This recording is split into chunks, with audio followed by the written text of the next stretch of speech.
3 questions. Each candidate will get to ask them. They drew numbers before. Orders 1, 2, and 3 will rotate who gets asked what questions. They're in the magical envelope here. If everyone remembers the amazing Creston from Johnny Carson, what we'll do is each of the candidates will put the envelope to their head. And no, I'm sorry, we're not going to do it that way. I myself don't even know what the questions are. I will open up the envelope and then ask the question and rotate all the way through. Candidates, just so you know, I ask, because we do have a lot of folks sitting in the back of the room here, when you do give your answer, go ahead and stand up.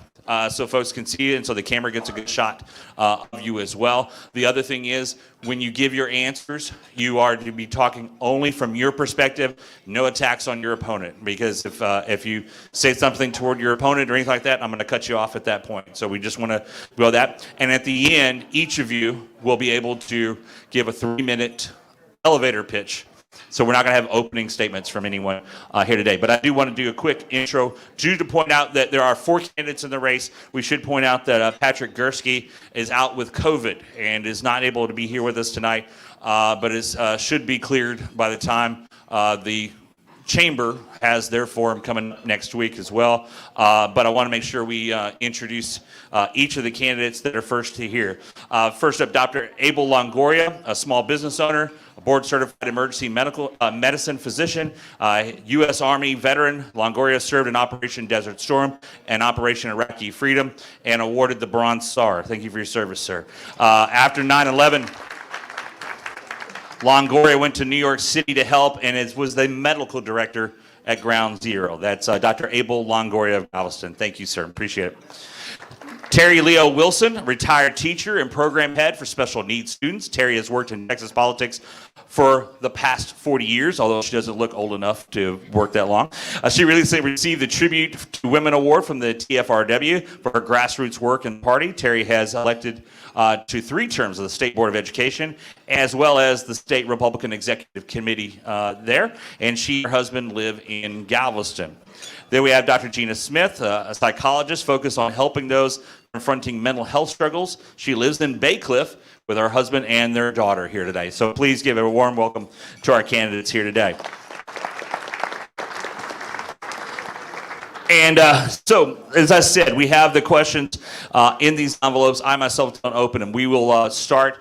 Gina will go first. Then we'll go second here and third on the first question. Then we're going to rotate it around so everybody gets a chance to go first time around. So let me open it up here.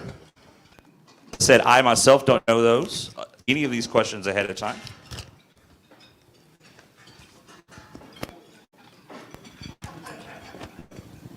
All right, so first question up. What motivated you to run for representative in House District 23 of Texas? And what preparation or skill set will make you more successful in that role? We'll go with you first.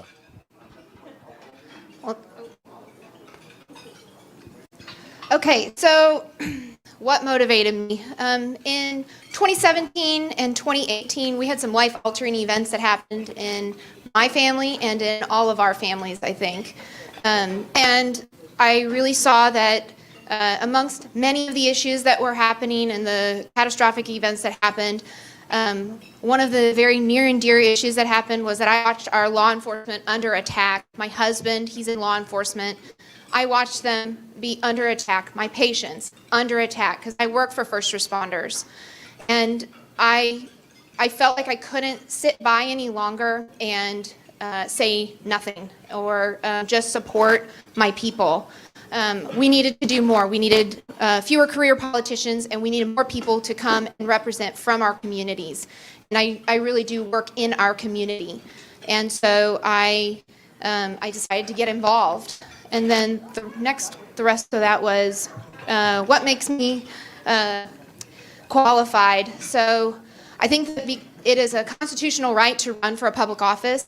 I am very, very honored to have this opportunity. People like Abel, Dr. Longoria, and my husband, and any other of the veterans that are out here, they fought for my right to be able to stand up here today and be able to run for an office. I think it's important that we have our community members that are representing us, because that keeps the gap between what happens with politicians and what happens in the community much closer. So there is a stronger check.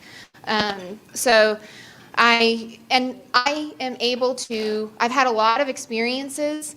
I worked in the VA system. I have lived on the border.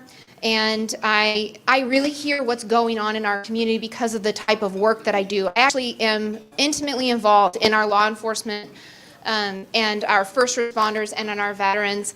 And so I really do hear what is going on the streets. And so it gives me a better opportunity to be able to approach problems and to really be able to talk about key issues rather than providing Band-Aids. Let's provide some solutions here. Did I get close to the time? Okay, I'm good. Thanks, people.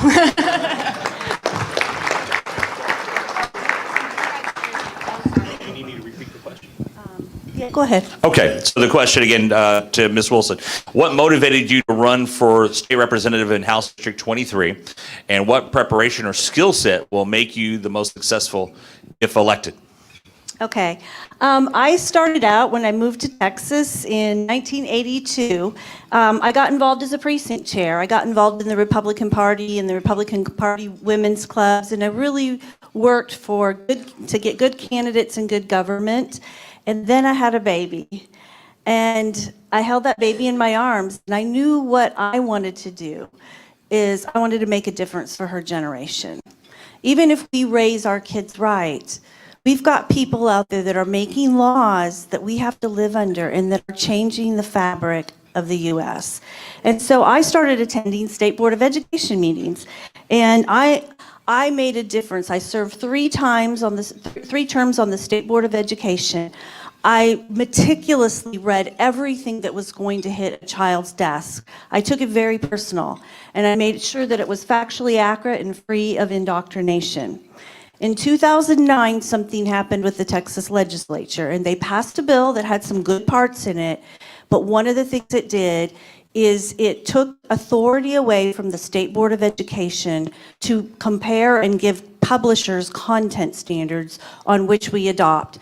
You've seen the critical race theory stuff.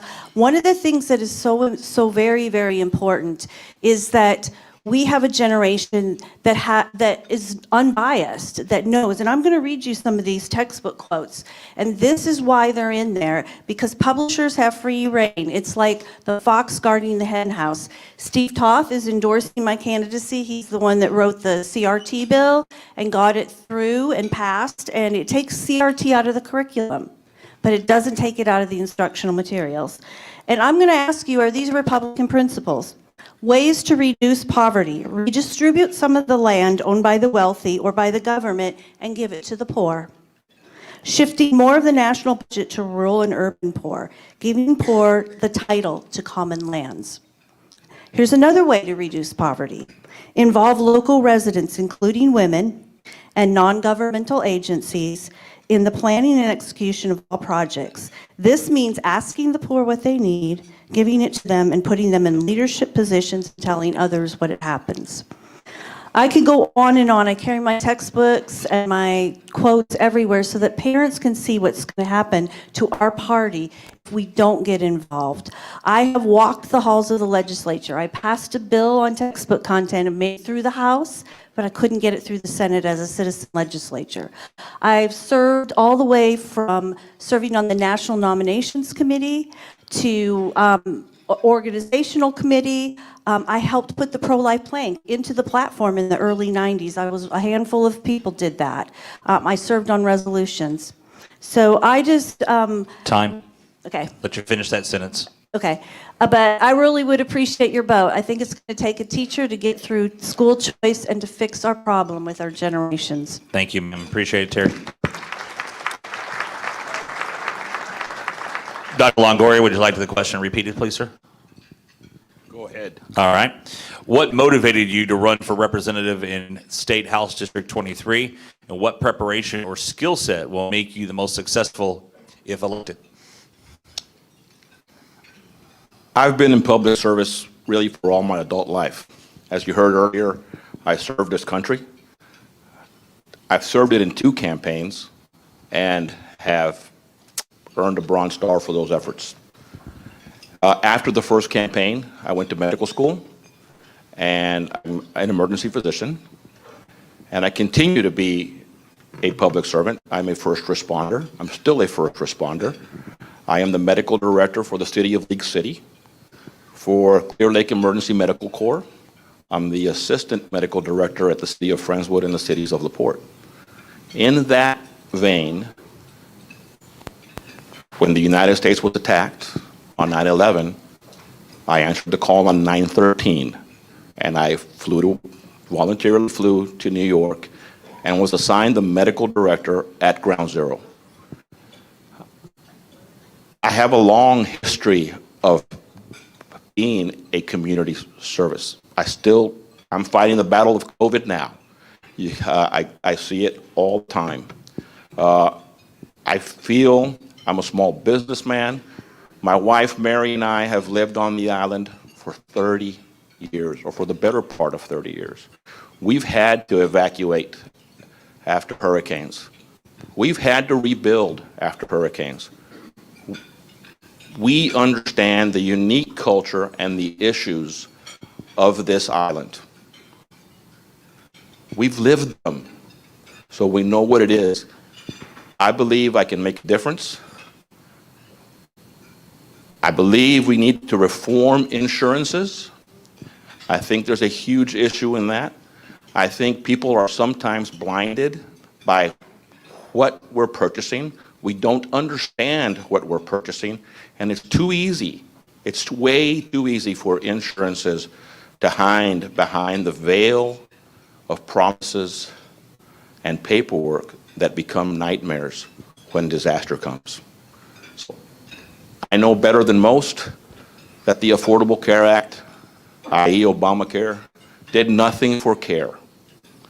It did a lot to provide another platform for insurances to sell a product that, again, confuses people.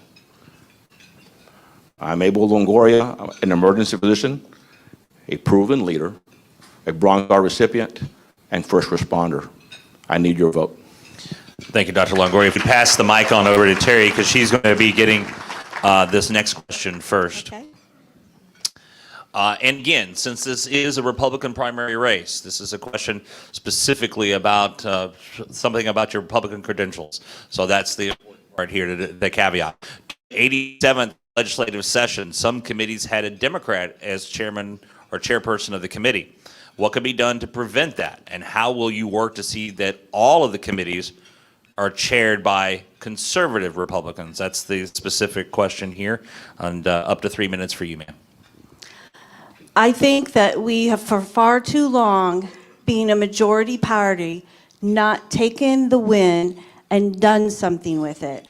I am not in favor of a trading so that I can get on the committee that I want at the mercy of the chair. I will serve whatever committee I get on, and I will do the very best job possible. I, like Abe, have felt the effect of TWIA after the latest rate hike happened when we passed a law and they did it in the 11th hour. I care about the port. I care about all of these things. And so those are the committees I'd like to serve on, but I'm not going to sacrifice and sell out for a speaker to get on my plum committee. And I think that that's been going on a very long time. We cannot get stuff out of committee. We can't get it to the floor for a vote. And we need a speaker that represents Republicans and doesn't bury bills in certain committees. Again, I have been on the SREC, so I've been an active lobbyist over there, and I've seen time and time again where a Democrat chair has buried a bill. And we need somebody that will stand up to that and say, no, we're not going to do it that way. Thank you, ma'am. Dr. Longoria, would you like me to ask the question again? Please. All right. During the 87th legislative session, some committees had a Democrat as chairman or chairperson of the committee. What can be done to prevent that, and how will you work to see that all committees are chaired by conservative Republicans? Right. Well, assigning committee chairs is a responsibility of the speaker. I'm a confident man, but I know that no matter if I do win, I'm not going to be the speaker on my first term. However, having said that, I will make sure I ask these questions before I cast my vote for speaker, because I do believe that we have a responsibility to you to make sure that our visions, our issues are heard at the state capitol. And so I don't need to be talking up here. I need to be listening to you guys. I told that earlier. I said that a little earlier. If I speak for 3 minutes, I've spoken too long, because I need to be listening rather than speaking. So again, I will, before I vote for the speaker, I will make sure I ask these questions. Thank you. Thank you, Dr. Longoria. Go ahead and let's bring the mic back down here if you don't mind, so I can keep mine handy. Dr. Smith, this question, would you like me to repeat it? Yeah. Okay. During the 87th legislative session, some committees had a Democrat as chairperson of the committee. What can be done to prevent that, and how will you work to see that all committees are chaired by conservative Republicans? So I'm on the same sentiment as both of these candidates here. I think it's very important that we have that we're not wielding and dealing, sacrificing our integrity, and again, accepting what we have to have reasonable expectation that if it's your first round going into office, that you may not get your first choice on the committee that you're on, or that you end up on, and that we want to. We don't want to wield and deal them away, and so we do need to be asking hard questions. You're fine. Of the folks who, when we are considering who's going to be running these committees, and so it's my job to, as your representative, to be able to ask those difficult questions and really vet the people who are going to be putting forward to run the committees themselves. Great. Thank you, ma'am. Appreciate it, Doctor. All right. So, Dr. Longoria, you're actually going to get this question first, and then we'll come back down this way here. And this is the last of our secret questions here. There are Republican legislative priorities that were not passed in the 87th legislative session. Which one, and I stress one, would you personally focus on, and what will you do to see that it passes in the coming session should you be elected?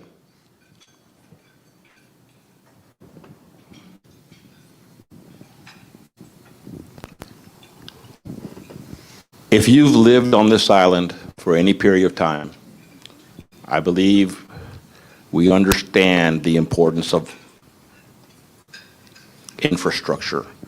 I think we need to appropriate the funds for important infrastructure for this district.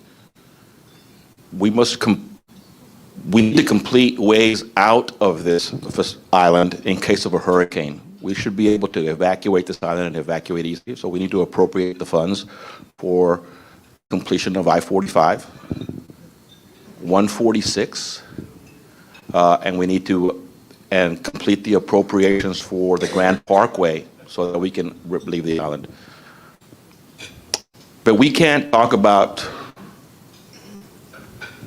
infrastructure if we don't bring up the Ike Dike.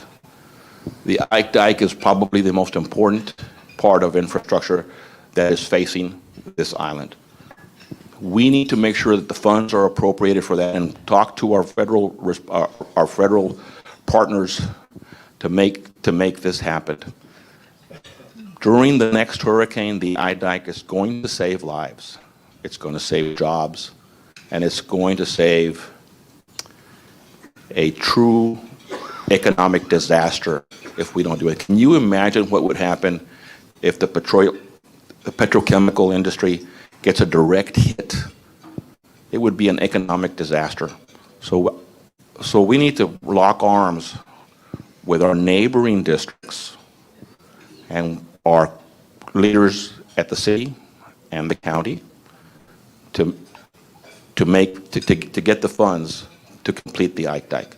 There is zero doubt in my mind that it's important for the district, and that it will save a ton of money, and it'll at the end of the day it'll save us money and truly save, I think, the petrochemical industry of the United States, if not the whole Northern Hemisphere. Thank you. Thank you, Dr. Longoria. Pass the mic on down here so we can have Dr. Smith answer this question. Would you like to have the question repeated, ma'am? Yeah. All right. There are Republican legislative priorities that were not passed in the 87th legislative session. What one would you personally focus on, and what will you do to see that it passes in the coming session should you be elected? So, okay. Oh. I was like, oh. Yeah, fastest 3 minutes ever. Let's start her over I again. don't even know what I did. So I would also be looking at the innovative anti-flooding technologies. I think it is incredibly, incredibly important. I've been going to the Bay Area economic meetings for a while, and I think it is very important that we're really looking at this. There were some pieces of legislation actually that got taken out. I had that I was following, and they got changed in order to be able to pass. And some of those things had to do with law enforcement and providing mental health support to them, and being able to provide, different things that they need. There's several things that need to be addressed. I think there was. I'm trying to think of one of the other. There was something else that was very important that, and I'm a little bit nervous, folks, so bear with me. I think the other part is that we need to strengthen what is happening with bond reform. I think that we can complete the rest of bond reform. We started that process. I think that our legislators did a pretty good job getting things moving forward. We can complete the rest of that to get things more tightened up, to keep our streets safe and to keep us safe. That's very near and dear to my heart because I've worked with victims. I currently am supporting a family that they were able to have some closure after having a violent offender that ended up being released on bond, and he went on the lam for 9 months. And the terror that was happening in that family because of the failure of bond reform, I think that was really horrific for them. And it really does affect what's happening in our communities. I definitely know it affects what's happening in my community. It affects what happens here in the island. Because crime is a serious problem, and that also affects our borders, right? Because the crime is coming from the borders also, and so we have to recognize that we need to finish what's going on at the border. We need some legislation that's going to finish what's happening at the border, because now we've taken some responsibility. And every town is a border town, right? We are a border town. We're a border state, but we're a border town. And I actually used to live down on the border. And so I think it's very, I think there's some pieces of that too that legislation that we can continue moving forward with it.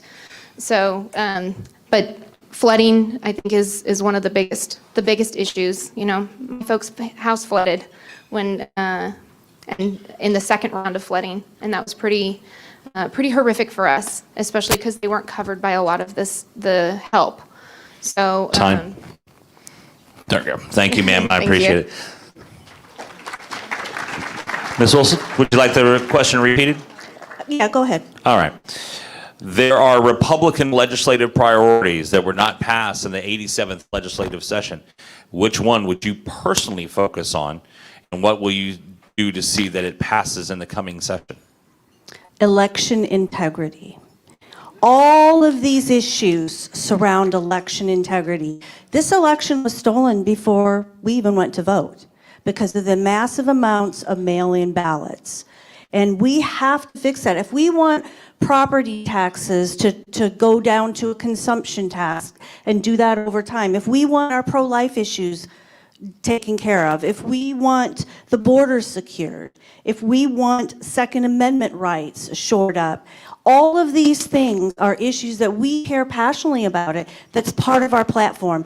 But if we don't get election integrity, we will lose. And we won't have the voices there any longer to promote those ideas. We cannot let local DAs in Democrat counties decide whether or not they're going to deal with voter fraud. We have to have a mail-in ballot system that you have to have a medical reason for using a mail-in ballot. We have to have photo ID. We have to dedicate more people and more resources in the AG office to investigate it. And what happened with the last election integrity bill, it was a step in the right direction, but then it was 10 steps back when they took away the felony. We have to make voter fraud have a felony charge attached to it. We have to purge the voter rolls of dead people, illegal voters, and people that do not have a right or are not eligible to vote. We have to require citizenship proof before we add to those rolls. Those are the things that we have to do in order to win the next election.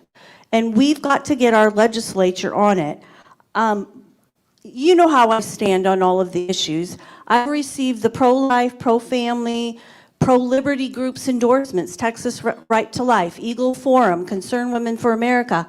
They know me. I've been working at this for 40 years. They know me by name. The best way you can tell what a candidate's going to do when they get into office is you look at their past. When I say I'm going to fight for unborn children, I've been doing that for 40 years. I've done life chains. I've worked at crisis pregnancy centers. I helped get the plank into the platform. All of those work in all of those areas that we care deeply about, I have done. And it was easy to call up and say, hey, I'm running for House District 23. They were excited and they're like, what can we do to help? It's a first name, a phone call basis. I've been working on the issues that are important to Republicans for 40 years. I have a track record and I have a proven voting record. 12 years it's public. So I'm the only candidate that can say that. Thank you, ma'am. I appreciate it.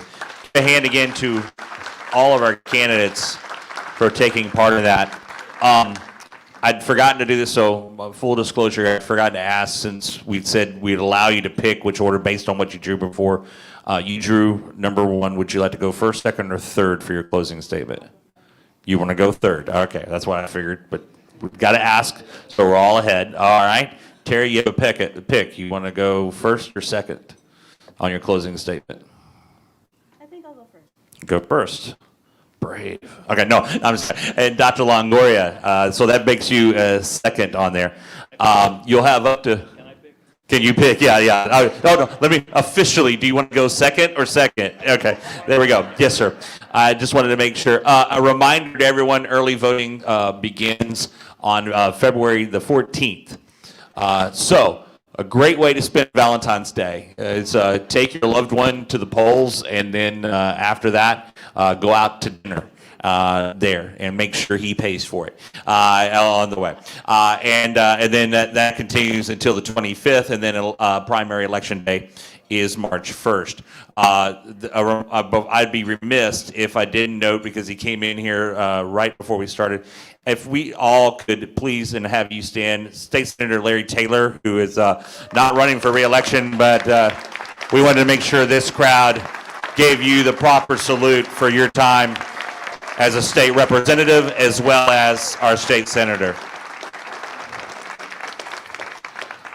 Larry, good to see you here today. Glad you made it over here, and we're glad to have you here today. All right, so up to 3 minutes. Again, a reminder, keep it to what you think the voters need to hear from you of why you should be elected to office. As I said, up to 3 minutes, and we will go first with you, Terri Leo-Wilson. Okay.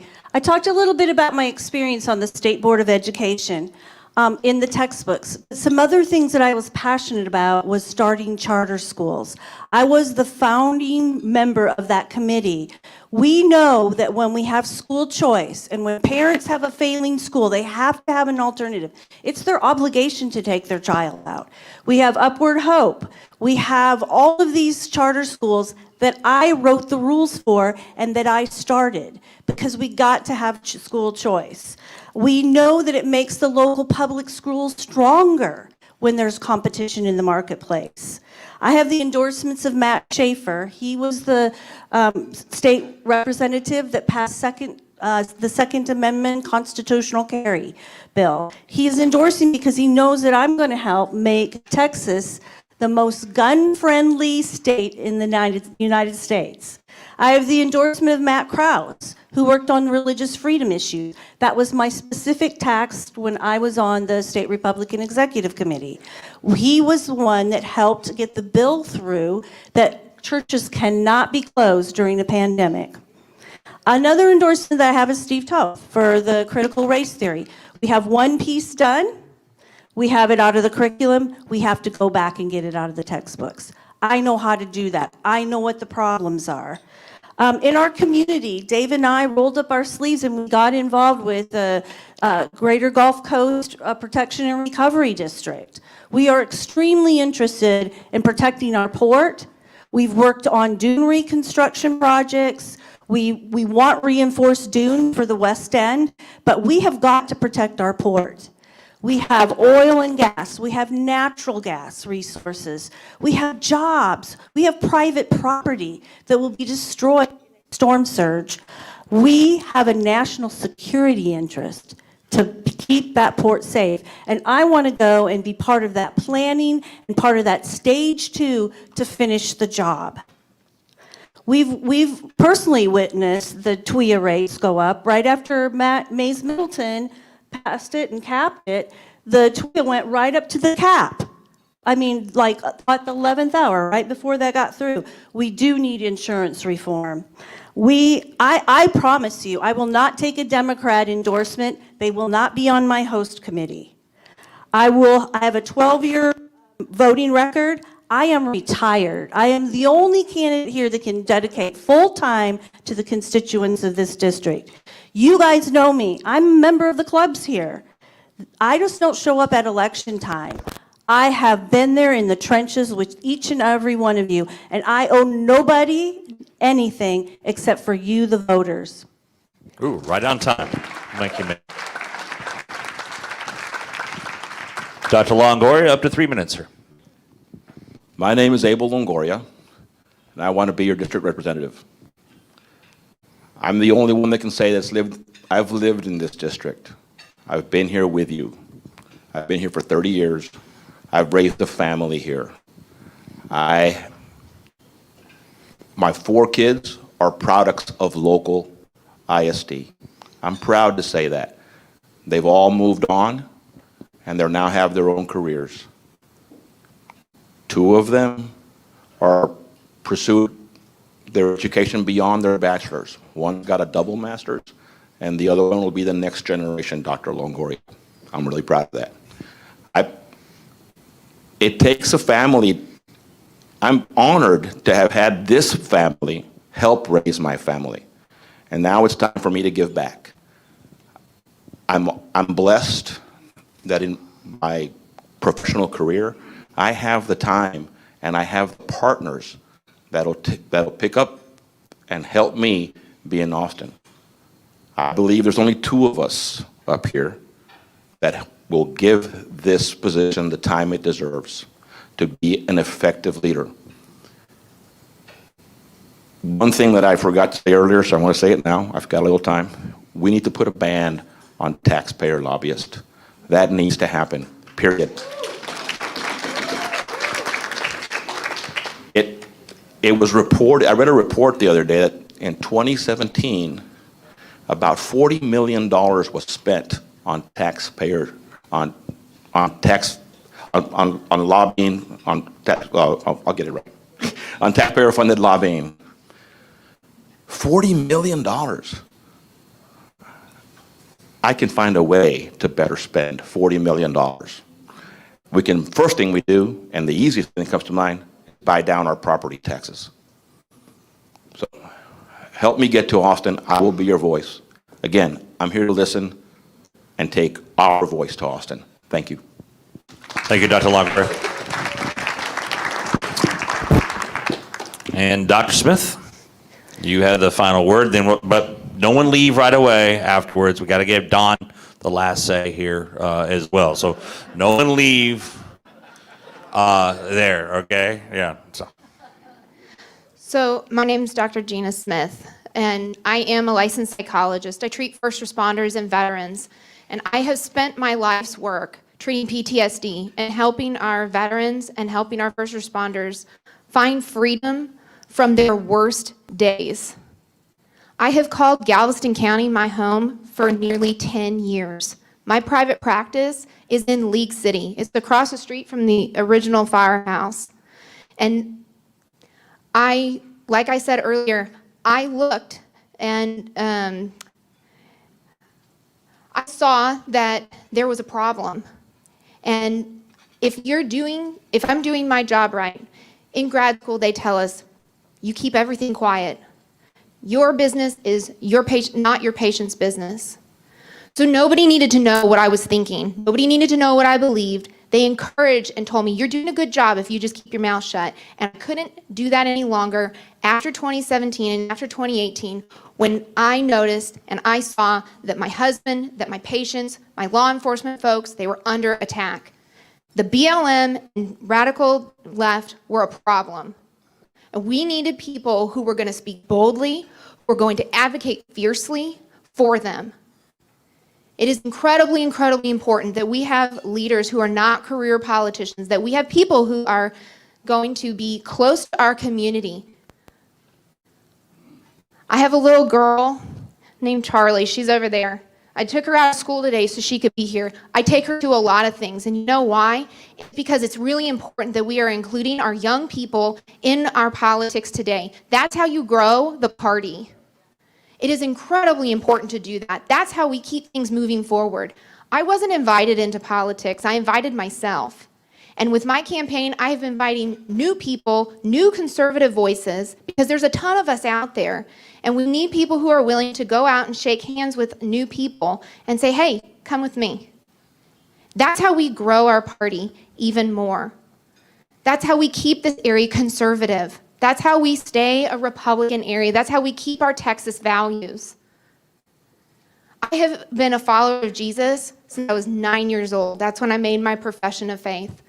My faith, it informs every single thing that I do. It informs my practice. It informs everything. I've been conservative my whole life, both politically and financially. So I have just a few seconds. So I will commit to you guys. As your representative, I will fight hard for you. I'll fight for you like you're my family. I live here. It matters to me what happens with my daughter. And it matters to me whether or not she's able to grow up in a place where she feels safe, where she feels like she's welcomed, where she feels wanted, and where she can be proud of where she comes from. I'm extremely proud to be a Texas resident. I love it here. And I want to be able to continue to keep Texas values strong.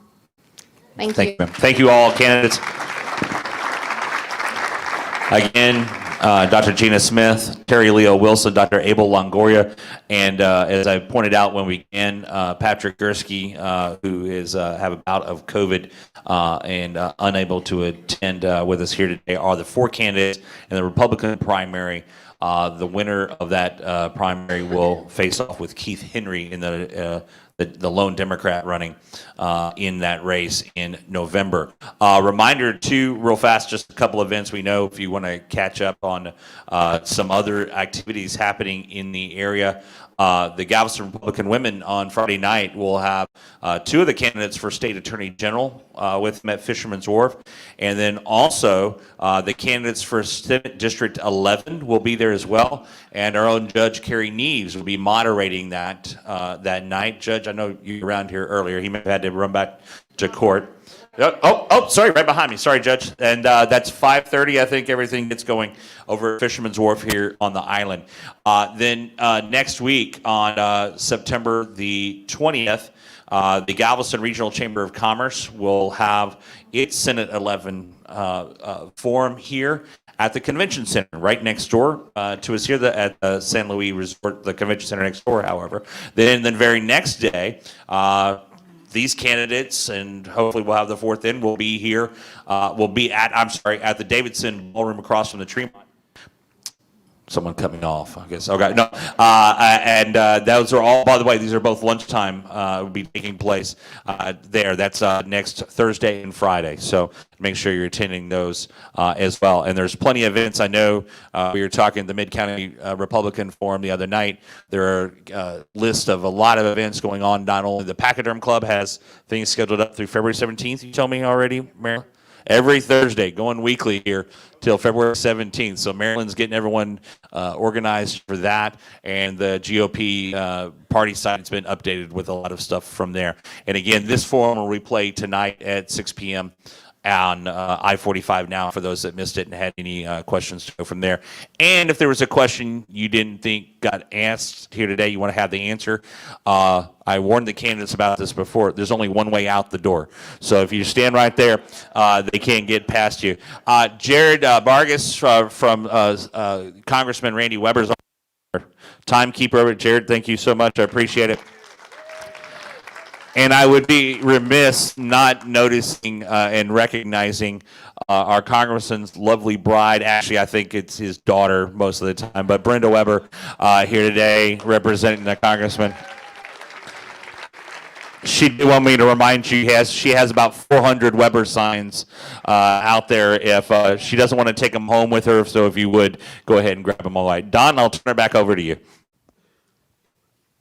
I don't really have much. He kind of covered everything. I was just going to remind people there will be other forums where you can meet Patrick Gursky, who, like we said, unfortunately couldn't make it today.